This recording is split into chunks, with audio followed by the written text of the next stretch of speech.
Hello students, welcome. আজকে আমরা atomic স্ট্রাকচারে কিছু ম্যাথামেটিক্যাল প্রবলেম ডিসকাস করব। তো সেগুলো করার আগে আমরা প্রথমে কয়েকটা সূত্র লিখে নেব এবং তারপরে একটা একটা করে প্রবলেম আলোচনা করব। এই সূত্রগুলো তোমরাও এক জায়গাতে লিখে নাও, প্রত্যেকটা জিনিসই দেখবে তোমাদের খাতাতে রয়েছে, তাও এক জায়গায় করে নিলে সুবিধা হবে। যেমন কোনো বোর কক্ষে ইলেকট্রনের যখন আমরা ব্যাসার্ধ নির্ণয় করব, তখন আর এন সমান আমরা জানি যে n square h square by 4 pi square m z square, বা এটাকে আমরা এরকম করে লিখেছিলাম যে R1 into n square by z, কারণ এই এন স্কোয়ার আর জেডের মানটা ভ্যারিয়েবল, বাকি মানগুলো আমাদের ফিক্সড। এটাকে আমরা এরকম লিখতে পারি 0.529 into n square by z, কারণ হাইড্রোজেনের ক্ষেত্রে R1 এর মানটা হচ্ছে 0.529, বোঝা গেছে। বা আমরা হাইড্রোজেনের ক্ষেত্রে লিখতে পারি 0.529 ইন্টু এন স্কোয়ার, কারণ জেডের মানটা হাইড্রোজেনের ক্ষেত্রে সব ক্ষেত্রেই 1। তাহলে এটা হলো হাইড্রোজেন পরমাণুর ক্ষেত্রে। তো এই প্রত্যেকটা ইকুয়েশন আমরা আগেই ডিরাইভ করেছি। ঠিক তেমনি যখন আমরা ভেলোসিটি বা বেগ বের করব, তখন ডাইরেক্ট লিখছি v1 ইন্টু আমরা লিখতে পারি জেড বাই এন, এবং হাইড্রোজেনের ক্ষেত্রে এন এর মানটা হবে সব ক্ষেত্রেই কি 1, বেশ সরি এন এর মানটা নয়, জেড এর মানটা হবে সব ক্ষেত্রেই 1। এবার চলে আসছে আমরা এনার্জিতে। এনার্জির ক্ষেত্রে আমরা দেখেছিলাম যে তার মানটা হবে -2 pi square m z square E4 by n square এই স্কোয়ার, ঠিক আছে। বা আমরা লিখতে পারি E1 into z square by n square হলো। এবার হাইড্রোজেনের ক্ষেত্রে E1 এর মানটা আমরা দেখেছিলাম যে -13.6 হয় into z square by n square, এই ইকুয়েশনটা আমরা পেলাম। তো ঠিক তেমনিভাবে আমরা তরঙ্গ দৈর্ঘ্যের যে রাশিমালা বের করেছিলাম, প্রত্যেকটা জিনিস তোমরা পজ করে ভিডিওটা লিখে নাও। যে 1 বাই ল্যামডা সমান আর Z square 1/n1 square minus 1/n2 square, যেখানে 1/r এর মানটা মনে রাখতে বলেছিলাম, দেখবে 911 অ্যাংস্ট্রম, তাই তো। রেখা বর্ণালীর সংখ্যা যখন নির্ণয় করেছিলাম, তখন একটা সূত্র পেয়েছিলাম n2 minus n1 into n2 minus n1 plus 1/2। এই সূত্রের সাহায্যে আমরা রেখা বর্ণালী বের করেছিলাম। প্ল্যাঙ্কের সূত্র থেকে পেয়েছিলাম E সমান h নিউ, এবং n সংখ্যক ফোটনের জন্য পেয়েছিলাম E সমান nh নিউ, বা এই h নিউটাকে আমরা লিখেছিলাম hc বাই ল্যামডা, এই একটা সূত্র আমরা পেয়েছিলাম। পরবর্তীকালে আমরা ডি ব্রগলি ইকুয়েশন থেকে পেয়েছিলাম, আগের ভিডিওতে দেখবে ল্যামডা সমান হচ্ছে h বাই mv হয়েছে, এই ইকুয়েশনটা আমরা পেয়েছিলাম। এবং লাস্ট একটা ইকুয়েশন পেয়েছিলাম হাইজেনবার্গের আনসার্টেনটি প্রিন্সিপাল থেকে, যে del x into del p greater than equal to h/4 pi হয়েছে, যেখানে ডেল এক্স মানে হচ্ছে অবস্থানের অনিশ্চয়তা আর ডেল পি মানে হচ্ছে ভরবেগের অনিশ্চয়তা। এবার আমরা বিগত সালে যে সমস্ত কোশ্চেনগুলো এসেছে, সেই কোশ্চেনগুলো সম্পর্কে একটা একটা করে ডিসকাস করব। নাম্বার 1, 1 নম্বর প্রশ্ন হচ্ছে বামার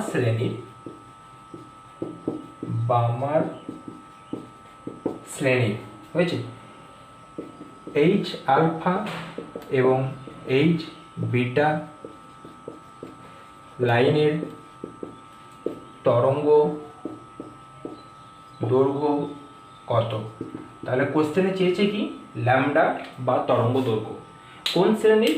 বামার শ্রেণীর। দেখো একটা জিনিস ভালো করে লক্ষ্য করে, বামার শ্রেণী বলতেই আমরা জানি কত নম্বর শ্রেণী, 2 নাম্বার। অর্থাৎ প্রথম শ্রেণীটা হচ্ছে লিমেন বা লাইমেন, দ্বিতীয়টা বামার, তৃতীয়টা প্যাসেন, তারপরে ব্র্যাকেট। অর্থাৎ বামার সিরিজে কি হবে, এটা যদি 1 এটা যদি 2 হয়, এটা হচ্ছে বামার সিরিজ, ঠিক আছে, বামার শ্রেণী।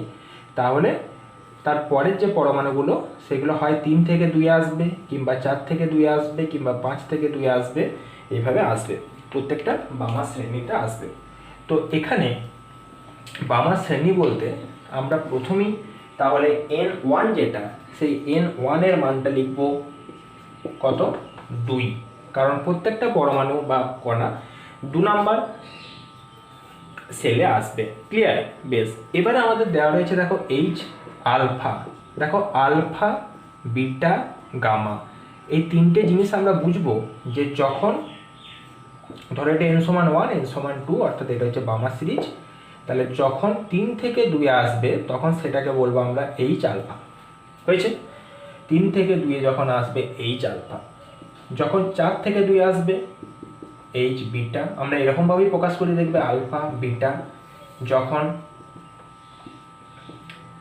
5 থেকে যখন আসবে তখন সেটাকে আমরা বলবো এইচ গামা, যখন 6 থেকে আসবে তখন বলবো এইচ ডেল্টা। তাহলে পরপর 4টে স্টেপ হলো আলফা বিটা গামা এবং ডেল্টা। কিন্তু এখানে আমাদের চেয়েছে কি আলফা আর বিটা, তাহলে ভালো করে দেখো আলফাটা কত হবে, ঠিক তার পরেরটা অর্থাৎ বামার সিরিজ যেটা n1 সমান 2 লিখেছি, ঠিক তার পরের যে শক্তি স্তর অর্থাৎ 3 নাম্বার থেকে 2 নাম্বারে আসবে। হয়েছে? তাহলে যে লাইনটা পাবো তার তরঙ্গ দৈর্ঘ্য বের করতে হবে। তাহলে n1 সমান 2 লেখা আছে এবং n2 যেটা এটা এইচ আলফা এর ক্ষেত্রে আমরা লিখব 3, অর্থাৎ 3 নাম্বার থেকে 2 নাম্বারে আসবে। তাহলে সূত্র কি 1/λ সমান r ইন্টু, ঠিক আছে, Z square 1/n1 square minus 1/n2 square. এখানে আর বসালাম, জেডের মান কত হাইড্রোজেনের ক্ষেত্রে 1, n1 কত 2, তারপরে 1/4 লিখে ফেললাম, n2 কত 3, তারপরে n2 স্কোয়ার মানে 1/9 লিখে ফেললাম। তাহলে আমাদের দাঁড়ালো 1/λ সমান r ইন্টু 5/36। এতটা অবধি বোঝা গেছে? বেশ, এবারে আমরা লিখতেই পারি এখান থেকে যে তাহলে ল্যামডা সমান 1/r ইন্টু 36/5। 1/r এর মান দেখো আমরা মুখস্থ করে ফেলেছি অলরেডি, 911 ইন্টু 36/5। এটাকে যদি আমরা ক্যালকুলেশন করে নিই তাহলে দাঁড়াবে 6559 অ্যাংস্ট্রম, 6559 অ্যাংস্ট্রম। হয়েছে? এবারে এটাকে যদি আমরা মিটার বা সেকেন্ডে প্রকাশ করতে চাই, আমরা জানি 1 অ্যাংস্ট্রম মানে হচ্ছে 10⁻⁻10 মিটার আর 10⁻⁻8 সেন্টিমিটার। ঠিক আছে? যদি সেন্টিমিটারে করতে চাও এটাকে 10⁻⁸ দিয়ে গুণ করবে, যদি মিটারে করতে চাও 10⁻10 দিয়ে গুণ করবে, অ্যান্সার বেরিয়ে যাবে। এবারে আমরা চলে আসবো নেক্সট পার্টটা, অর্থাৎ এইচ বিটার ক্ষেত্রে মানটা কত হবে। এই মানটা তোমরা নিজেরাই করতে পারবে, এই মানটা আমি তাই আর বলবো না, ক্যালকুলেশনটা তোমরা বাড়িতে নিজেরা করবে। শুধু এটুকু বলে দিই যে এইচ বিটার ক্ষেত্রে n2 এর যে মান সেটা হয়ে যাবে 4, অর্থাৎ এখানে আমাদের পুরো মানটা লেখার পর এটা আসবে 1/4 মাইনাস 1/16 দিয়ে তোমরা ল্যামডার মানটা বের করবে এবং কমেন্ট বক্সে আমাকে অ্যান্সারটা লিখে দেখাবে এবং উল্লেখ করে দেবে, ঠিক আছে, যে এইচ বিটার জন্য তরঙ্গ দৈর্ঘ্য হচ্ছে এত, তাহলে আমি অ্যান্সারটা ভালো করে বুঝতে পারবো। আচ্ছা, নেক্সট কোশ্চেন আমরা চলে যাই, বা 2 নাম্বার কোশ্চেন। দেখো আগের যে থিওরিগুলো পড়া হয়েছে সেগুলো যদি তোমরা যদি অলরেডি সেগুলো ফলো করেছো বা বই থেকে যদি ভালো করে পড়েছো তাহলে প্রত্যেকটা কোশ্চেন কিন্তু বুঝতে পারবে। যদি না বুঝতে পারছো অ্যান্সারগুলো কীভাবে হচ্ছে বা সূত্রগুলো কোথা থেকে এলো, তাহলে পুরোনো ভিডিওগুলো একবার যেয়ে দেখে নাও। নাম্বার 2,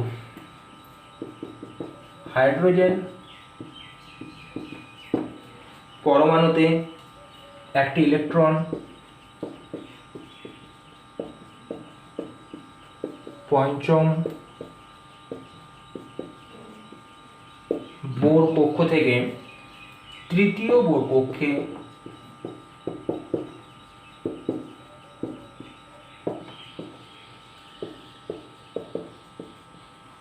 অবতীর্ণ হলে কতগুলি লেখা বর্ণালী পাওয়া যাবে?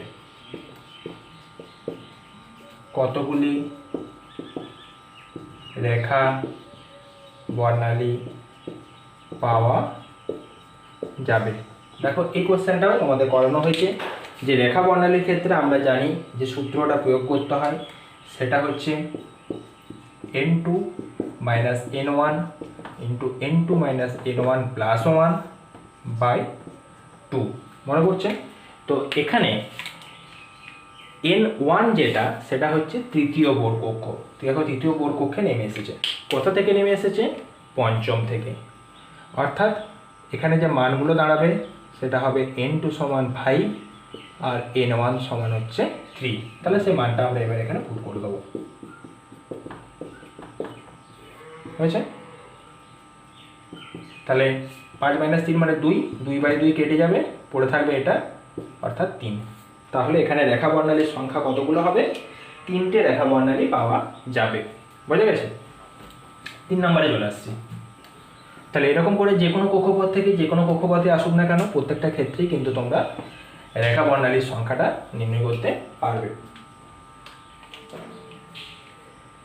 3 নম্বর কোশ্চেন হচ্ছে একটা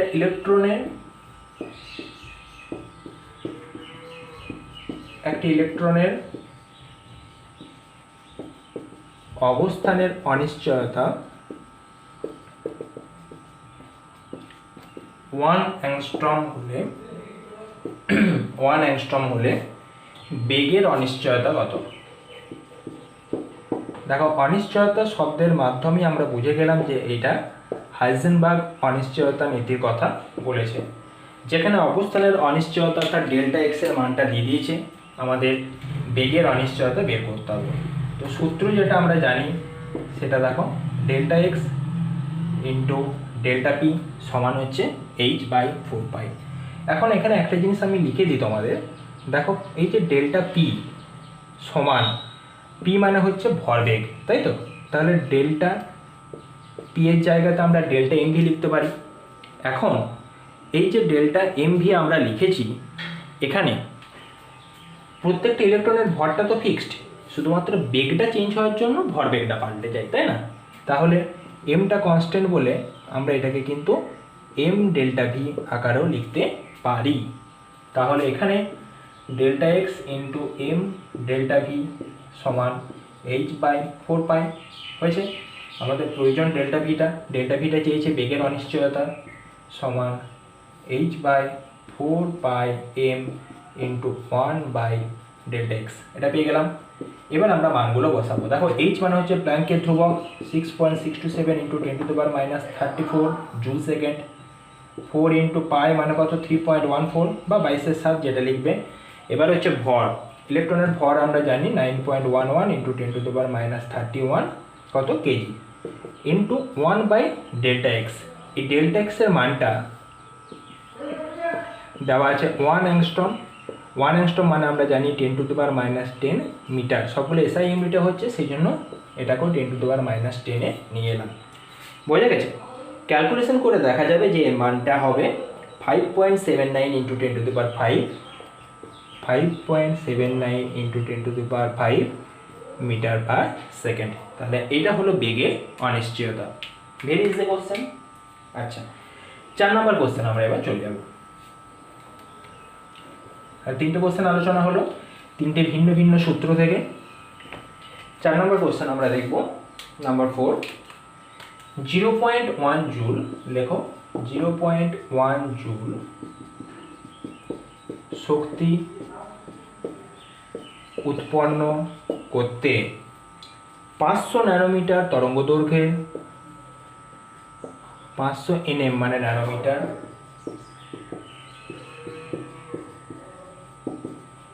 তরঙ্গ দৈর্ঘ্যের প্রয়োজনীয় ফোটন সংখ্যা নির্ণয় করো।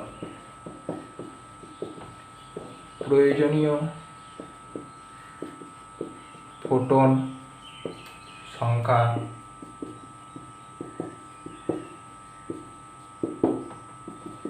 নির্ণয় করো। হয়েছে? তো এখানে এনার্জি দিয়ে দিয়েছে অর্থাৎ ই দিয়ে দিয়েছে। তাহলে এখানে একটা জিনিস লক্ষ্য, ফোটন সংখ্যা বের করতে বলেছে। ফোটন সংখ্যা মানে হচ্ছে এন। তাহলে আমরা একটা সূত্র জানি যে ই সমান হচ্ছে এইচ নিউ, আর এন সংখ্যক ফোটনের জন্য সেটা হয়ে যায় ই সমান এন এইচ নিউ।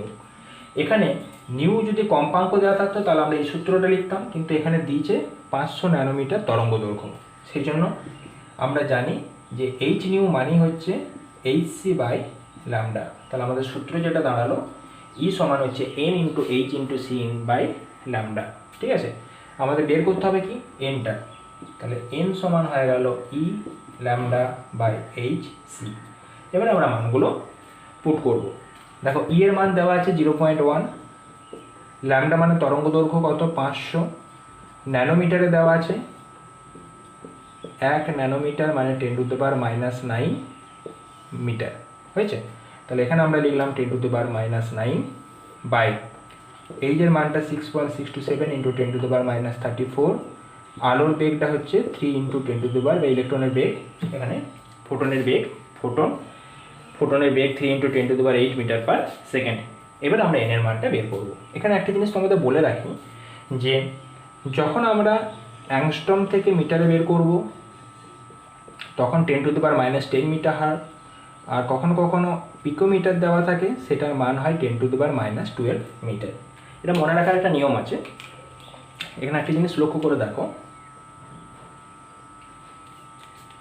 এই যে ন্যানোমিটারটা লিখেছি, ন্যানোমিটার এনের সাথে দেখো 9 এর একটা সম্পর্ক রয়েছে। তাহলে খেয়াল রাখবে 1 ন্যানোমিটার মানে 10⁻⁹ মিটার। অ্যাংস্ট্রম দেখো এখানে একটা জিরোর মতো দেখতে লাগছে, ঠিক আছে ডিগ্রিটাকে, তাহলে 10⁻10 মিটার, জিরো আসছে। পিকোমিটার পিএম কত ঘন্টা পর পর 12, তাহলে এক্ষেত্রে আমরা লিখতে পারি 10⁻12 মিটার। তাহলে এইভাবে আমরা তিনটা মানকে খেয়াল রাখবো।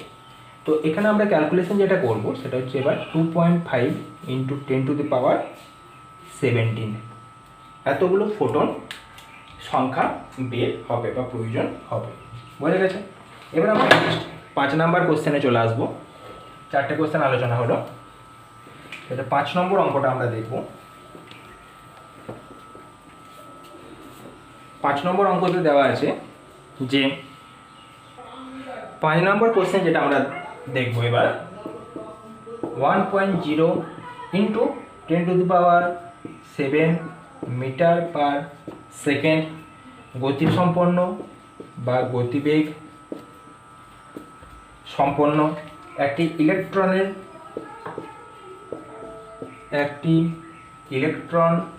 এর ডি ব্রগলি তরঙ্গদৈর্ঘ্য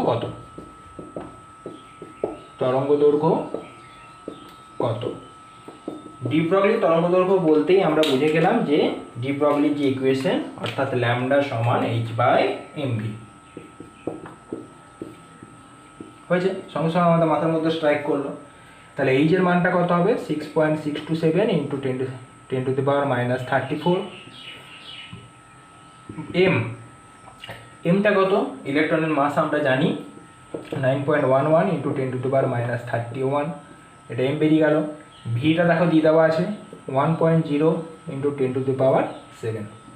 এবার আমরা তরঙ্গ দৈর্ঘ্যের মানটা ক্যালকুলেশন করে পেয়ে যাব 7.281 × 10⁻11 মিটার। হলো? বেশ, তাহলে এইভাবে আমরা প্রত্যেকটা অঙ্কই কিন্তু করতে পারবো।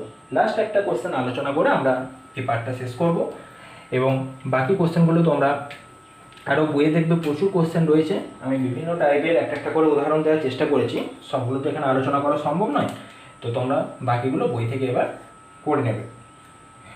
হাইড্রোজেনের প্রথম বোর কক্ষে